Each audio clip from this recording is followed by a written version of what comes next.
அளவுக்கு ஜும்மாவுடைய முக்கியத்துவம் வாய்ந்ததாக இருக்கிறது. அடுத்த வாரம் ஜும்மாவுக்கு முன்னாடியே ஈதுல் அத்ஹா சொல்லக்கூடிய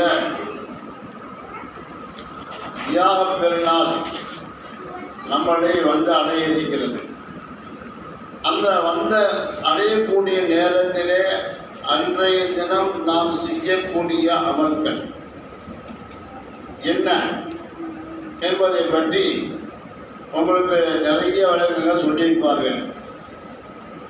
இருந்தாலும் நமக்கு தெரிந்ததை நாம் சொல்லுகின்றோம். அதற்கு ஆதம் அலைஹிஸ்ஸலாம் முதல் கொண்டு குர்பானுடைய வளமை நடந்து கொண்டே வந்திருக்கிறது. ஆதம் அலைஹிஸ்ஸலாம் அவர்களுடைய மகன் ஆபிலும் ஹாபிலும் 2 பேர்களும் நீ செய்யக்கூடிய அமல்கள் அல்லாஹ்வுக்கு பொருத்தமானதா அல்லது நான் செய்யக்கூடிய அமல்கள் அல்லாஹ்வுக்கு பொருத்தமானதா என்பதை இருவரும் போட்டி கொண்டார்கள். ஆனால் காபில் என்பவரோடு பிறந்த அந்த பெண் குழந்தை பார்ப்பதற்கு ரொம்ப அழகாக இருக்கும். ஹாபிலோடு பிறந்த குழந்தை பார்ப்பதற்கு அளவு கம்மியாக இருக்கும். அந்த காலத்தில் ஆதம் அலைஹிஸ்ஸலாத்துடைய சட்டம் என்னன்னு சொன்னாங்க, 2 புள்ளிகளாக பிறக்கும். ஹவ்வா அலைஹிஸ்ஸலாத்துக்கு ஆணும் ஒரு பெண்ணும், ஆண் ஒரு பெண்ணாக பிறக்கும். அப்படி பிறக்கும் பொழுது முதல்ல ஆணுக்கு பிறந்த அந்த ஆண் குழந்தைக்கு 2வது பிறந்த இந்த பெண் குழந்தையும் 2வது பிறந்த இந்த ஆண் பையனுக்கு முன்னால் பிறந்த அந்த ஆண் குழந்தையும் நிக்காஹ் முடிப்பது வழக்கம். அந்த அடிப்படையில் ஹாபிலுக்கு காபில் கூட பிறந்த அந்த பெண்ணை நிக்காஹ் முடிக்கணும். ஆனால் இந்த 2 பேர்த்தில் காபிலுக்கு மன வருத்தம் ஏற்படுது. என்ன ஏற்பட்டாக்க, என் கூட பிறந்த குழந்தை ரொம்ப அழகாக இருக்குது, அதனால் நான் விட்டு விட மாட்டேன், நான் தான் நிற்க முடியேன் அப்படின்னு சொன்னார். அப்போ ஆட்கள் சொன்னார், இப்போ இந்த சரீரத்துக்கு மாற்றமான செயலுப்பா, அப்படி எதுவும் நம்ம செய்யக்கூடாது. அல்லாஹ் எப்படி நமக்கு சரீரத்தை சொல்லி கொடுத்துருக்கிறாரோ அப்படி நடக்கணும் அப்படின்னு ஹாபில் சொன்னார். கேட்டுக்கொள்ள, சரி வா 2 பேரும் போட்டி விட்டுக்குவோம். இந்த போட்டியில் யார் ஜெயிக்கிறாங்களோ அவங்களுக்கு இது என்ன செய்யுது. அப்போ காபில் சொல்கிறாரு, 2 பேரும் குர்பானி கொடுப்போம். எந்த குர்பானியை அல்லாஹ் ஏற்றுக்கொள்கிறானோ அவங்களுக்கு அந்த பொண்ணை கொடுக்கலாம் அப்படின்னு 2 பேருக்கு ஒரு போட்டி வந்துடுச்சு. இப்போ ஹாபிலும் அதை ஏற்றுக்கிட்டு அந்த காலத்தில் எப்படின்னு சொன்னாக்க, குர்பானி கொடுத்தாக்க அந்த குர்பானி கொடுத்த அடுத்த நிமிஷத்தில் வானத்திலிருந்து நெருப்பு வந்து அதை தான் பொசிக்கணும். அப்படி பொசிக்கிட்டாக்க அவங்களுடைய விவாதத்தை அந்த குர்பானியை அல்லாஹ் ஏற்றுக்கொண்டான்னு அர்த்தம். யாருடைய குர்பானியை வாழ்ந்து நெருப்பு வந்து பொசுக்கலையோ அது ஏற்றுக்கொள்ளன்னு அர்த்தம். அந்த அடிப்படையில் 2 பேரும் அவர் ஆர்டர் எடுத்து குர்பானி கொடுத்தாங்க. அதில் ஹாபில் கொடுத்த அந்த குர்பானியை அல்லாஹ் கபூல் செஞ்சாங்க. அங்கே அந்த நெருப்புல இறங்கி அதை கஞ்சிச்சு. அப்படியே ஹாபிலுடைய ஆட்டுடைய அந்த இறங்கிய வானத்தில் நெருப்பு கட்டிவில்லை. இது கோவம் வந்துருச்சு. அப்போ நம்ம செய்து தப்பா, நம்ம என்ன நினைச்சு தப்பா அப்படின்னு கோவம் உச்சகட்டத்தில் ஏறி ஹாபில் பார்த்து சொல்றாரு, இல்லை இது என்னமோ சரியில்லை, உன்னை நான் கொலை செய்ய போகிறேன் அப்படின்னு சொல்கிறாரு. இப்போ ஹாபில் சொல்கிறாரு, இப்போ இந்த அல்லாஹ்வுடைய ஏற்பாடுப்பா, நீங்கள் என்ன இங்கே என்னை சண்டைக்கு வர்றீங்கள, அப்படிலாம் செய்யாத நீ. அப்படி ஒரு கால் என் பக்கம் நீ கத்தியை கொண்டு என்னை கொலை செய்ய வந்தால் நான் ஒழிஞ்ச மாட்டேன், நான் பேசாமல் இருந்துருவேன் அப்படின்னு இவர் சொல்கிறாரு. உடனே அவருக்கு அந்த வெறி, அதாவது அந்த காலத்துலேருந்து இது வரைக்கும் அப்படித்தான், அல்லது ஒன்று பதவி ஆசை, அல்லது பெண் ஆசை, அல்லது பண ஆசை, இந்த 3 யாரையும் விட்டு வைக்காது. அந்த அடிப்படையில் காபிலுக்கு பொம்பளை ஆசை அதிகமாக போயிடுச்சு. அதனால் தான் கூட பிறந்தவன் தானே நிற்க முடிக்கணும் அப்படிங்கிற ஒரு வைராக்கியத்தில் என்ன சரி, இவர் இருக்கிற அடிக்காமல் பிடிக்க முடியாது, காலி பண்ணணும் அப்படின்னு காலி பண்ணுறதுக்காண்டி எத்தனைக்கிறார். ஆனால் ஹாபில் சொல்கிறாரு, அப்படி செய்யக்கூடாது, அல்லாஹ் நம்மளை தண்டிச்சிடுவான் அப்படின்னு சொல்கிறார். இவருக்கு அந்த அதாவது பொதுவாக வெறி ஏற்பட்டு போயிட்டாக்க சரீரத்தில் அங்கே வேலை நடக்காதுங்க, சரீரத்துக்கு வேலை இல்லை. அந்த அடிப்படையில் காவிரி தலைக்கு மேலே மண்டக்கடல் நிறைய ஏறிக்கிடுச்சு. அது மார்க்கமாக இதாவது இப்போ நிறைய பேர் செய்கிறாங்க, என்னது துபாய் கொடுக்கணுமா, அதெல்லாம் தேவையில்லை சும்மா அப்படிங்கிற மாதிரி நிறைய பேசிக்கிறாங்க நிறைய பேர். ஆமாம், சில பேர் என்ன செய்யறாங்கன்னாக்க ஒரு குடும்பத்தில் 10 பேர் இருந்தாக்க 10 பேருக்கு சேர்ந்து ஒரு ஆடாகி கொடுத்துறது கிடையாது குர்பானியா. இது எப்படி இருக்க முடியும்? 10 பேர் வசதி உள்ளவங்க எல்லாமே டாபர் இருக்காங்க, 10 பேர் மனைவி தனித்தே இருக்காங்க, ஒவ்வொருத்தரும் 20, 30, 40 வச்சிருக்காங்க. இவங்க எல்லாரும் ஒன்று சேர்ந்து ஒரு ஆடை குர்பானத்தை கூட்டிட்டு வைக்கிறாங்க. அப்போ என்ன அர்த்தம்னா கறி சாப்பிட்றதுக்காண்டி கூடி செய்யறாங்கன்னு அர்த்தம், வேற எதுவும் இல்லை.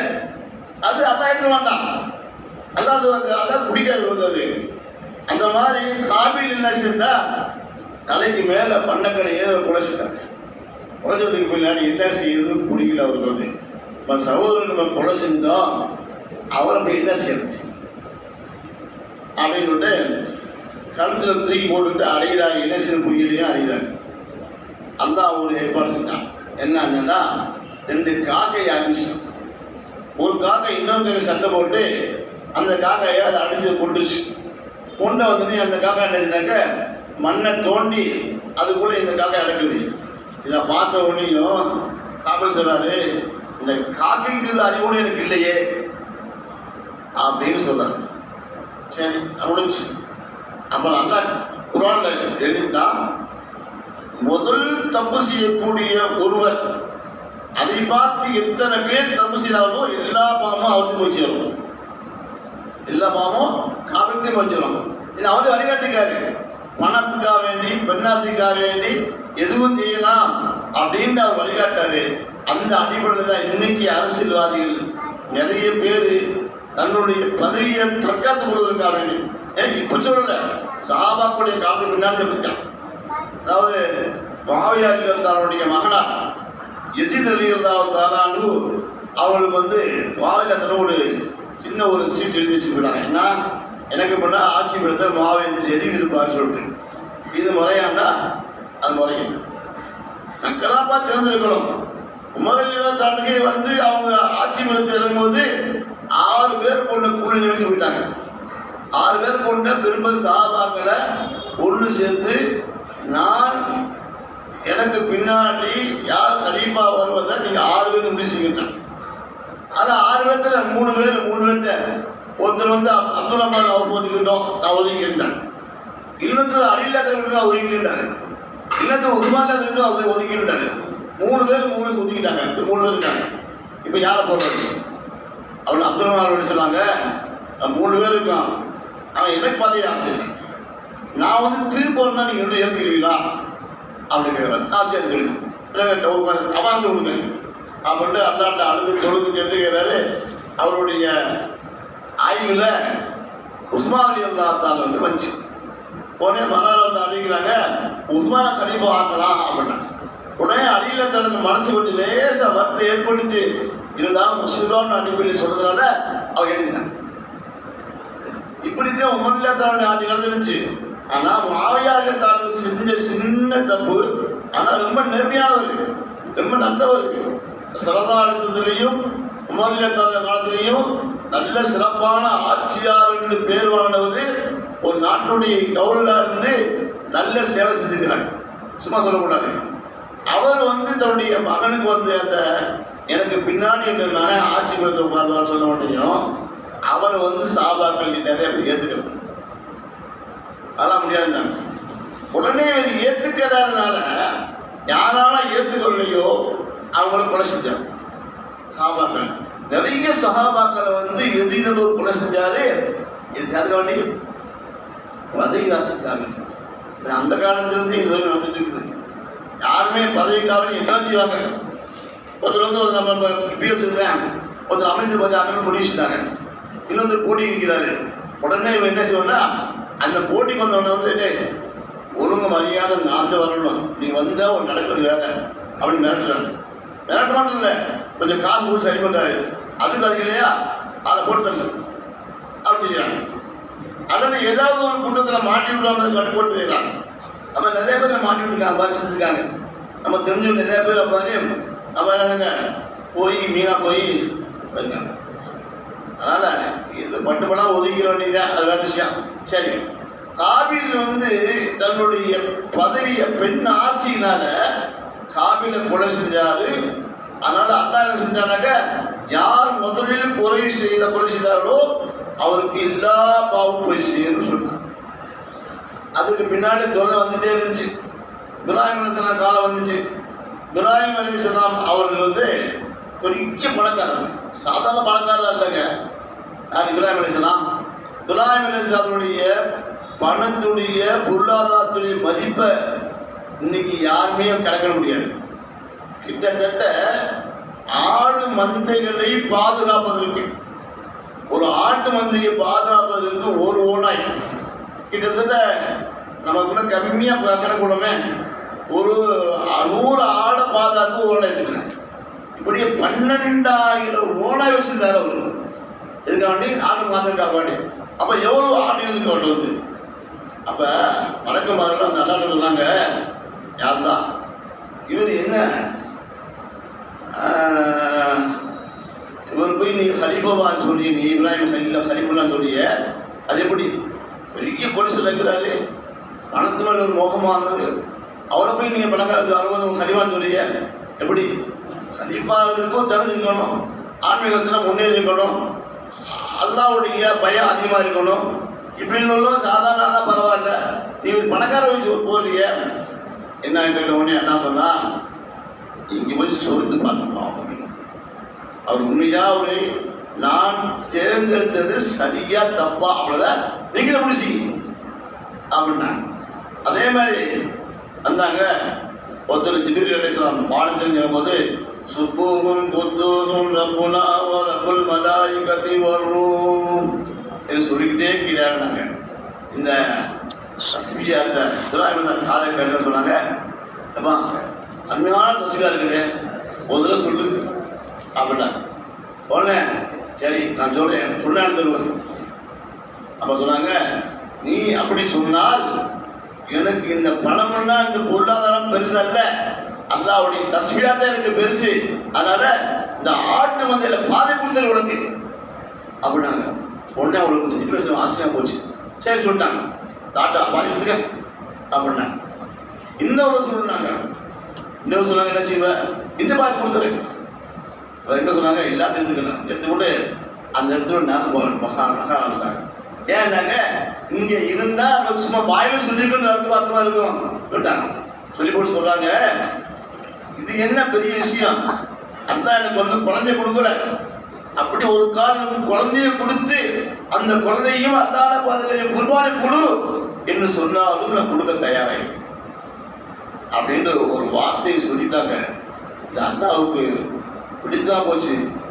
உண்மையிலேயே ஒரு இதில் வெற்றி வராதா அப்படின்னு பார்க்கறதுக்காக வேண்டி அல்லாஹ் என்ன செஞ்சான், வயது முதிர்ந்த காலத்தில் 100 வயசை தாண்டிடுச்சு இல்லாமத்துக்கு எல்லாம் கலந்து போயிடுச்சு, எல்லாமே மனைவி கிளவி ஆயிட்டாங்க. இந்த நேரத்தில் அல்லாஹ் அவளுக்கு இஸ்மாயில் அலைஹிஸ்ஸலாத்தை கொடுத்தான். கொடுத்து என்ன சொன்னாங்க, காபத்துல்லாவுக்கு முன்னாடி கொண்டு போய் அவருடைய தாயாரையும், அதாவது இஸ்மாயில் தாயாரையும் இஸ்மாயில் அலைஹிஸ்ஸலாத்தையும், அதாவது அவருடைய மனைவியும் நாணயம் கொண்டு போய் அந்த காணாத காட்டில் மக்கள் நடுவாட்டமே இல்லாத அந்த காபத்துல்லாவுக்கு முன்னாடி விட்டு போட்டு வர்றாங்க. அவங்க கேட்குறாங்க, என் அருமை கணவரை என்னையே இங்கே விட்டு போறீங்க, யாருமே இல்லையே, எங்களுக்கு எந்த வழியும் இல்லையே, சாப்பாடு வழி இல்லையே, விட்டு போறீங்களே, ஒன்று குறை சொல்லல. கடைசி அவங்க கேட்டாங்க, இது அல்லாவுடைய ஏற்பாடா, அல்லாவோட உத்தரவாட்டாங்க, ஆமான்னு தரட்டாங்க. அப்புறம் விட்டு போகும், அல்லாஹ் கைவிட மாட்டான். முன்னாடி என்ன இருக்கு தெரியுமா, ஒன்றும் இல்லை. அல்லாவுடைய நம்பிக்கை ஒரே ஒன்று இருக்கு, வேறு எதுவுமே அங்கே இல்லை.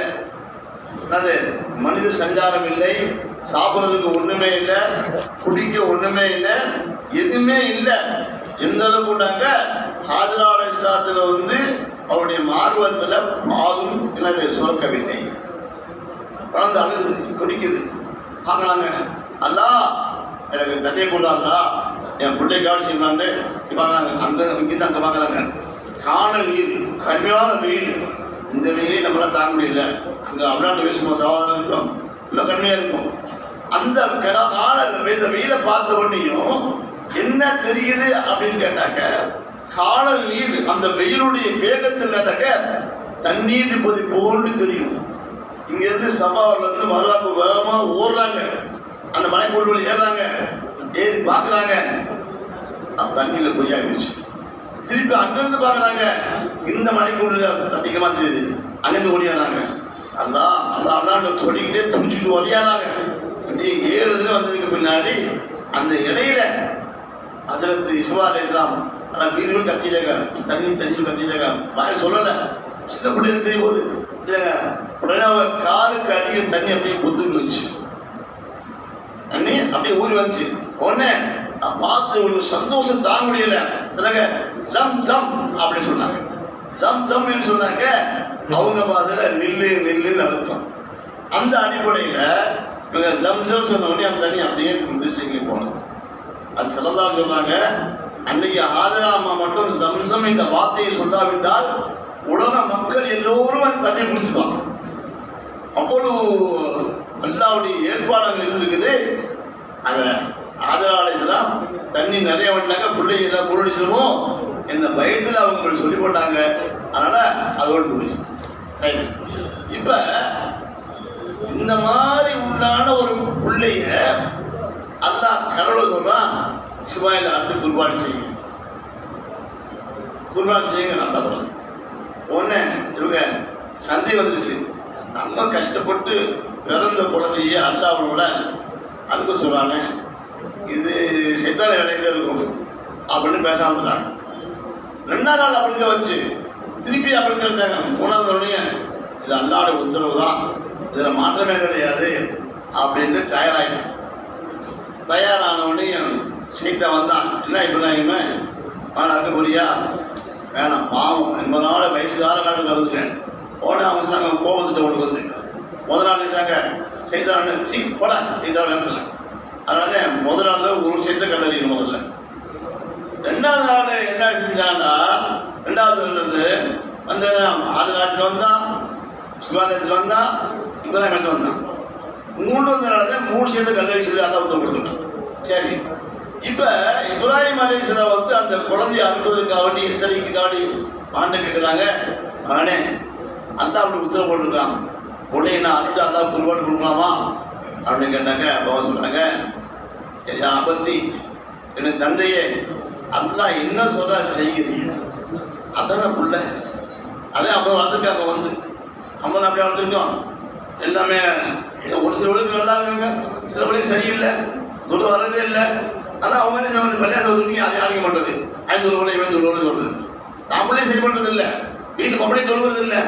ஆனால் அன்னைக்கு அவங்க எவ்வளோ வழிபட்டு நடந்தாங்கன்னாக்க சதத்துலி இன்ஷா அல்லாஹ் மின சாபிரீன் அப்படின்னு சொல்லுவாங்க. யார் தான் நான் என்னை உரிமையோடு நீங்கள் பெற்றுக்கொள்ளுவீங்க, என்னுடைய அருமை தந்தையே என்னை அடுத்த அதில் கொள்ளுவோம் அப்படின்னு சொல்ல உடனே 2 அறுக்கிறது போனாங்க.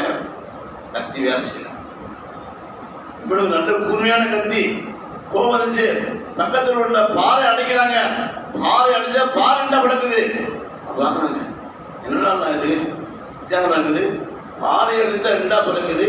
அந்த கத்தி சாதாரண ஒரு தோல், லேசான தோல், வெள்ளம் தோல், இதா இருக்கலையே அப்படின்னு கத்தி ஏன் செய்வாங்க அப்படின்னாக்கா சிலர் ஆன்மீகமாக சொன்னாங்க, அந்த கத்திக்கு பேச ஆர்டர் கொடுத்தா அதுதான் வந்து என்னை அறுக்கக்கூடாது என்று உத்தரவு போட்டா அறுக்க முடியாது. ஆனால் இந்த இக்கட்டான சூழ்நிலை வந்த உடனேயும் அதான் அங்கேருந்து ஜிபிராசில் ஆட்டை கொடுத்தா ஆட்டை கொடுத்து ஆரம்பிக்கலாம். என்ன சொன்னாங்க, அது அல்லாஹு அக்பர் அல்லாஹு அக்பர் லா இலாஹா இல்லல்லாஹ் அப்படின்னு சொல்றாங்க.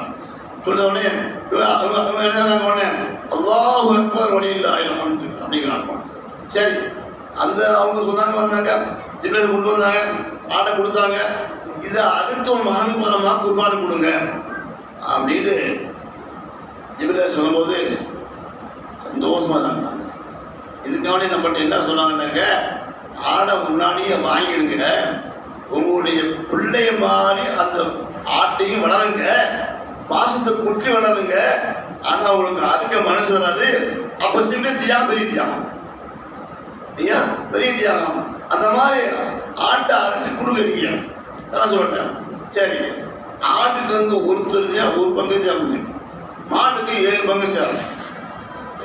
யாரு ஆடை கொடுக்கறது? 1 வருஷம் பூர்த்தியான ஆடா இருக்கணும், அல்லது பார்ப்பதற்கு 1 வருஷத்துக்கு போன்று தெரியக்கூடிய ஆடா இருக்கணும். மாடா இருந்தா 2 வருஷம் பூர்த்தியானதா இருக்கணும். அது மாடா இருந்தாக்கா 7 பேர் சேர்ந்து கொடுக்கலாம், ஆடா இருந்தாக்க ஒருத்தர் கொடுக்க முடியும். நான் முதல்ல சொன்னவங்கள்ட்ட வந்து என்ன சொன்னேன், எனது 10 பேர் கொடுத்துருக்காங்க, எல்லாரும் சேர்ந்து ஒரு ஆள் கொடுக்குறாங்க. அன்னைக்கு ஒருத்தர் பேசியிருந்தேன், நாம குருவா கொடுக்குறேன், என்ன கொடுக்க ஒரு ஆடு எத்தனை பேர் நாங்கள் குடும்பம்னா சேர்ந்து வரணும் போகலாம். ஐயா எல்லாமே நான் சம்பாதிக்கிறீங்க. ஆமாம், எல்லாத்துலேயும் எனது மணிமகனா 5 மணி உள்ள வச்சுருக்காங்க, எல்லாரும் இந்த ஒரு ஆள் உள்ளாங்க, எல்லாரும் அதை கூடும் அப்படின்ட்டாரு. நான் சொன்னி அதில் கூடாது, அது கூடாது உள்ளது.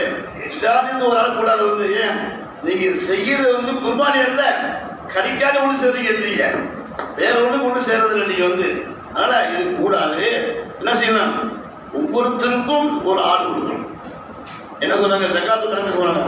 அதாவது 712 கிராம் 612 கிராம் வெள்ளி அளவுக்கு உண்டான வெள்ளி இருந்தால், அந்த நகையா இருந்தால் 10 பவுனுக்கு மேல இருந்துச்சுனாக்க ஜக்காத்து மேல கடமை, இது குர்பான் கடமை. அதாவது ஜக்காத்துக்கு வந்து 1 வருஷம் பூர்த்தியா இருக்கணும். இது 1 வருஷம் பூர்த்தி ஆக தேவையில்லை. அன்றைய தினத்தில் அன்றையுடைய அவர் சாப்பாடு செலவு எல்லாம் போக மிச்சம் இவ்வளவு இருந்தால் கொடுக்கணும். இப்போ இதில் ஒரு மசாலி ஒரு பெரிய பிரச்சனை வந்தது. என்ன பிரச்சனைட்டா, ஒருத்தர்கிட்ட நகை இருக்குது, ஒரு 8 பவுன் இருக்குது, வெள்ளி இருக்குது. இப்போ வெள்ளியும் நகையும் சேர்த்து 2ஐயும் ஒன்றா கலந்து பார்த்தாக்க ஜக்காத்துக்கு அவரோட கூட வரும். இப்போ ஜக்காத்து கொடுக்கணுமா, இவங்க கூட கொடுக்கணுமா, கொடுக்கணும். சரி, ஒருத்தட்ட வந்து 1 பவுன் நகை இருக்குது, கஷ்டப்பட்டு வாங்குறாங்க 1 பவுன் நகை. ஆனால் வெள்ளி விளக்குது, ஒரு 200 கிராம் வெள்ளி இருக்குது. இந்த 2ஐயும் கடமைன்னு பார்த்தாங்க, இன்றையுடைய விலைக்கு பார்த்தோம்னா 1 பவுன் நகை வந்து 1.25 லட்ச ரூபா வருது. 1.25 லட்சத்தையும் இந்த 200 கிராம் வெள்ளியை சேர்த்து போட்டு பார்த்தா ஜக்காத்து கடமை வந்துருக்குது. இப்படி கொடுக்க முடியுமா? ஆனால் அன்றையுடைய தேவை பூர்த்தியாக முடியல. இந்த அன்றையுடைய தேவையை பூர்த்தியாக முடியாத ஒருவருக்கு வந்து இது கடமை இல்லை. ஏன்னா ஒன்றும் இல்லை, அன்றையுடைய தேவை பூர்த்தியாக முடியல. அவருக்கு வந்து அன்றையுடைய தேவையை பூர்த்தியாக்க முடியாத ஒருவர் குர்பானை கொடுக்கலாமாட்டா தேவை. யாரு குர்பானை கொடுக்கணும்? ஜக்காத்து கடமை யாருக்கு இருக்குதோ அவன் கொடுக்கணும். ஒன்று, அது 1 வருஷம் பூர்த்தியான தேவையில்லை, 6 மாதம், அதாவது அன்றையுடைய தேவையை போக மிச்சம் இருந்தால் 612 கிராம் வெள்ளி, அதாவது அவருடைய தேவையை போக குடும்பத்துக்காக வேண்டிய அன்னைக்கு என்ன செலவு செய்யணுமோ அந்த செலவு போக. நிறைய பேர் சொல்றதே இல்லை, அன்றாட செலவு போகிறது சொல்றது இல்லை, பொதுவாக சொல்லி போறாங்க 612 தான் குர்பானி அப்படிங்கிறாங்க. அம்மா சொல்ற அப்படிலாம் கிடையாது. அன்றையுடைய தேவையை போக, அன்றைய தேவையை போக இருந்தால் நிறைய பேர் என்ன செய்யறாங்க, இது கஷ்டப்பட்டு 2 பவுன் வாங்கி வச்சுருக்காங்க. இவங்க 10 பவுன் 20 கிராம் வெளியே வச்சுருக்காங்க. இவங்க எப்படி ஜக்காத்து கொடுக்க முடியும்? இவங்க வந்து அன்றையுடைய தேவைக்கு கஷ்டப்படுறாங்க. இவங்க அன்றைய தேவைக்கு ரொம்ப கஷ்டப்படுறாங்க. யாரையாவது கடன் வாங்கியாவது கறி வாங்குறாங்க, இதை செய்யறாங்க. இவங்களுக்கு தேவையில்லை. ஆனால் நமக்கு வந்து பணம் பொருளுது நல்லா நல்லா நிறைய இருக்குது, பணம் இருக்குது. ஆனாலும் நம்ம என்ன செய்யலாம், தேவை விட்டு அதிகமாக பணமும் இருக்குது. அப்போ ஒருத்தர் வந்து 2 பவுன் நகையும் 200 கிராம் வெள்ளி வச்சுருக்காரு. இப்போ கணக்கு பார்த்தா எப்படி வரும்? கடமை எடுத்துருக்காங்க. இவங்க கிடையாது, அவன் தேவை பூர்த்தி ஆயிடுது. மிச்சம் இருக்குது இல்லைங்க, இந்த மிச்சம் இருப்பது குர்பானி கொடுக்குற அளவுக்கு இருந்தால் கொடுக்கணும். அதுக்கு பெரிய தியாகம் குர்பானி. குர்பானிக்கு வணக்கங்க. நம்மளுடைய தேவையை போக மிச்சத்து கொடுப்பதுக்கு பேரு என்னது? ஜக்காத்து. நம்மிடத்தில் கொடுக்கறது பேரு தயாரம், நம்மையே கொடுக்கறது பேர் தியாகம். ஆனா இப்ராஹிம் செஞ்சது தன்னையே கொடுக்க தயாராக பாடுக்க தயாராக தியாகம். அந்த தியாகத்துடைய சுண்ணத்தை பெறுவதற்கு அப்படித்தான் குர்பான் நம்ம மீது கடமையாச்சு. அதனால தயவு செய்து யாரெல்லாம் தன்னை பிறகு 10 பேர் செய்து கொடுத்தா போதும் அப்படிங்கிற தப்பு எல்லாம் மாத்திக்கங்க. எல்லாரும் செய்ய குர்பானிய நிறைய கொடுங்க. அல்லாஹ் இது மாதிரி செய்வான். எப்படி செய்வான்? அவர் அப்படியே இந்த வருஷத்துக்கு கொடுத்துறாங்க, அது அவரோட டபுளும் குடிப்பிடும். எப்படி கூடும் இந்த தெரியாது. எப்படி வந்து ஆதராலேசன் வந்து காபத்துல முன்னாடி போட்டுட்டு துராசம் போனாங்களோ இது அல்லாஹ் உத்தரவானாங்க. ஆமா அப்படி சொன்னாங்க. அதே போலதான் நம்மகிட்ட அன்றைய தேவையை போக சாதாரண இருந்தா அந்த ஜக்காத்துடைய அளவுக்குண்டான பணம் அன்றைக்கு இருந்தா நம்ம கொடுக்கணும். கொடுத்தா சரியாக்கணும். அல்ல மலாவசத்துல அதிகம் கொடுத்துருவோம், நிறைய கொடுப்பான், சந்தேகமே இல்லை. ஆனால் நம்பிக்கை வைக்கணும். எல்லாம் கொடுப்பாங்கிற நம்பிக்கை நம்முடைய உள்ளத்தில் இருந்தா கிடைக்கும். இல்லை நிறைய விஷயங்கள் அப்படித்தான். சல்லல்லாஹு சொன்னாங்க, தர்மம் செய்தால் உன்னுடைய பணம் குறைவதில்லை. இது அல்லாஹ்வின் சத்தியமாக அப்படி சொன்னாங்க. நீ தர்மம் செய்யற உன்னை 10 ரூபா இருக்குது, ஒரு ஏழை வாங்கலாம், என்ன செய்யலாம்? 10 ரூபாய் கொடுத்துட்டேன், உன்கிட்ட காசே இல்லை. இப்போ வந்து நீ என்ன செய்யலாம்? எந்த கொடுத்துருக்கேன், ஒன்றுமே இல்லை, நல்லா கொடுப்பான்னு தெரியல. அன்றைக்கு அது எல்லா கொடுப்பான், அரிசி கொடுப்பான். ஒன்று 10 கொடுப்பான், குறைஞ்சது ஒன்றுக்கு 10 கொடுக்கறது அல்லாஹ்வுடைய வேலை. சிலருக்கு அது 1க்கு 100 கொடுப்பான், ஒரு சிலருக்கு அதை விட அதிகமாக கொடுப்பான். ஆனால் அவனுடைய யக்கீன் உறுதியை கொடுத்துருக்கு எல்லாமே வந்து. அதனால வந்து நம்மளுடைய வாழ்க்கையே அல்லாஹ் மீது நம்பிக்கை மூலமானது. எதுவுமே வந்து எனக்கு கையில் எது அறிவு மாற்றதில்லை. அதனால பால் நடத்திட்டு இருந்தேன். ஒரு ஃபோன் வச்சு ஃபோன் வந்தபடியும் அப்போ ஒரு நாள் கூப்பிட்டு டே ஒரு 10 இட்லி வாங்கிட்டானே அப்படின்னு.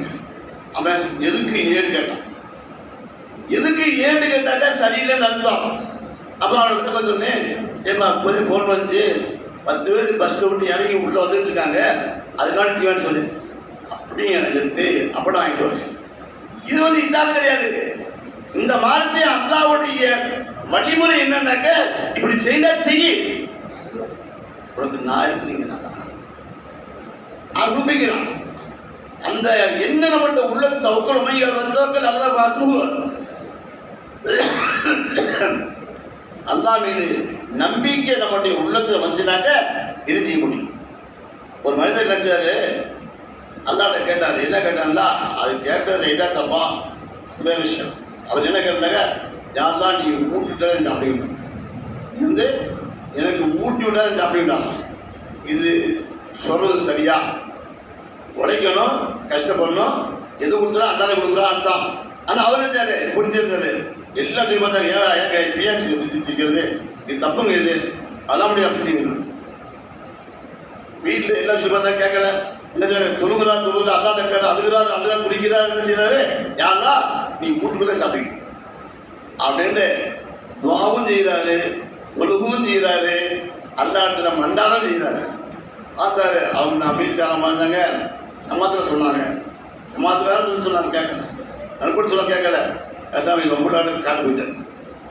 காட்டு போய் துடிச்சுட்டே இருந்தார். ஒரு நாள் என்ன பண்ணா துடிச்சுட்டு இருந்தார். கடைசியில் என்ன போயிட்டுனாக்க சரியான மழை வந்துச்சு. மழை வந்து இடுப்பு வரைக்கும் தண்ணி வந்துருச்சு. அந்த நேரத்தில் பார்த்து ஒரு தங்க தாம்பாளத்தில் சரியான பிரியாணி அப்படியே மிதந்து முன்னாடி நோக்கி வருது. பக்கத்தில் வந்த உடனேயும் தானாக அது திறக்குது.